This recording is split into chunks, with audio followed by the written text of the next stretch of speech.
La piste aux étoiles a repris du service pour 3 représentations. Les espoirs du cirque de demain se sont retrouvés sous le chapiteau de Fontvieille une semaine après leurs aînés pour la 5e édition de New Generation. Une vingtaine de numéros étaient proposés au public, acrobates, contorsionnistes, voltigeurs et bien entendu dresseurs d'animaux. Ces derniers ayant remporté un franc succès une fois encore, auprès notamment des plus petits. Mais ça m'a plu que c'était bien. Il n'y a pas un numéro qui t'a plu Les éléphants. Les éléphants et les chevaux. Des éléphants, des chevaux. C'est bon.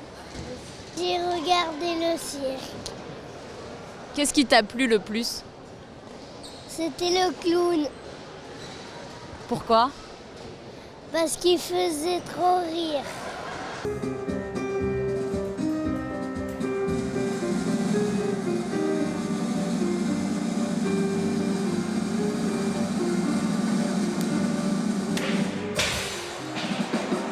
Après les 3 heures de spectacle, place aux récompenses tant attendues. Une trentaine de prix spéciaux ont été décernés cette année avant les juniors d'or, d'argent et de bronze, attribués par la présidente du jury, Pauline Ducruet.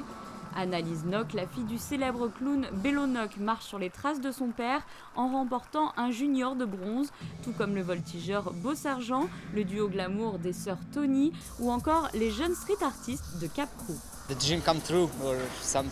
C'est un rêve qui est devenu réalité. On ne s'en rend pas encore vraiment compte. On a un peu de temps pour réaliser. C'est tellement surprenant. On a commencé il y a 4 ans et on ne s'y attendait pas.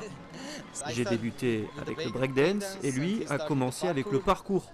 Ensemble, on a commencé à faire des acrobaties et finalement, l'école a aimé.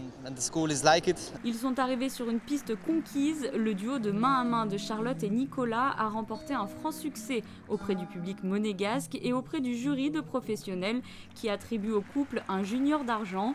Nicolas, l'enfant du pays, se présentait pour la première fois sur la piste de la principauté. Beaucoup d'émotions, beaucoup trop d'émotions. Non, c'était vraiment magique, une expérience formidable. C'est passé tellement vite, 3 spectacles. On a l'impression que c'est passé tellement vite, mais c'était vraiment super. Et j'espère tellement pouvoir revenir un jour dans le cadre du grand festival parce que présenter un numéro comme à la maison, c'est vraiment magique. C'est à l'École nationale de cirque de Montréal que le duo avec la Canadienne Charlotte O'Sullivan s'est formé. Moi, j'étais déjà une voltigeuse de main à main et lui déjà un porteur et on cherchait des partenaires. Puis on s'est formé comme duo à l'école. Puis pour faire ce numéro-là, c'était en préparation pour un autre festival l'an passé. Et là, on a continué à le travailler pour venir ici.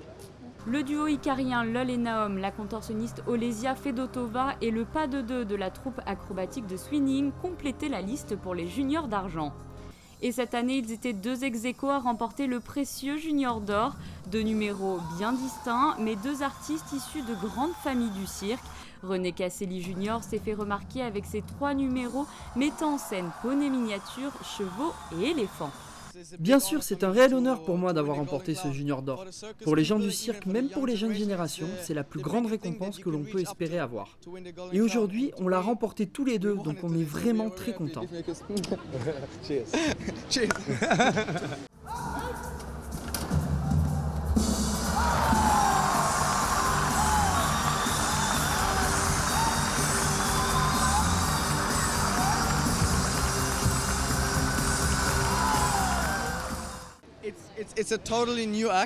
C'est un numéro totalement nouveau. Hier, c'était la toute première fois que je le faisais, dans un spectacle, sur la piste, en présence d'un public, avec la lumière, la musique, dans les vraies conditions. Vraiment la toute première fois. Et vu que je réalise un numéro spécial avec des chevaux qui sautent sur une balançoire, on ne sait jamais comment vont réagir les animaux. Donc je suis vraiment ravi que ça ait fonctionné. En plus du junior d'or, le clown Tonito Alexis a également remporté le prix du Festival international du cirque de Monte-Carlo, remis par la princesse Stéphanie, qui lui offre la possibilité de participer à l'un des plus prestigieux festivals au monde. C'est grâce à la poésie de ses pitreries qu'il a su séduire le public tout au long de ce week-end et à la belle complicité qu'il a su créer avec son compagnon à 4 pattes, Elvis, qui l'accompagne sur l'un de ses numéros. Moi, je travaille pas, moi je le vis. Et ces choses, ces numéros qui manquaient peut-être, il y a un démontage, ils me sont demandé de faire un numéro et je pensais qu'est-ce qui vient après, qu'est-ce que je peux faire. Et comme ça va venir un numéro après l'autre. Elvis, je voulais un chien, et je m'ai acheté Elvis et après j'ai vu qu'il faisait tout ce que je voulais. Un jour, il manquait un numéro, et je répétais tout le temps avec lui, il manquait un numéro de la piste. Ils me sont demandé de travailler avec mon chien. J'ai dit, un chien de la piste. Parce que mon grand-père, il faisait des éléphants, et un grand numéro, j'ai dit un chien. Bon, parce qu'il a manqué un numéro, alors j'ai travaillé. Et dans 7 jours, le directeur, il a mis le numéro, il a travaillé tous les jours. Et comme ça, il est resté dans mon répertoire. Cette édition anniversaire s'est achevée sur un beau succès. Les jeunes générations du cirque allient aujourd'hui avec talent les traditions de cet art ancestral en leur apportant modernité et dynamisme, de quoi s'imposer dans le milieu circassien et inscrire très prochainement leur nom au sein des plus importants festivals.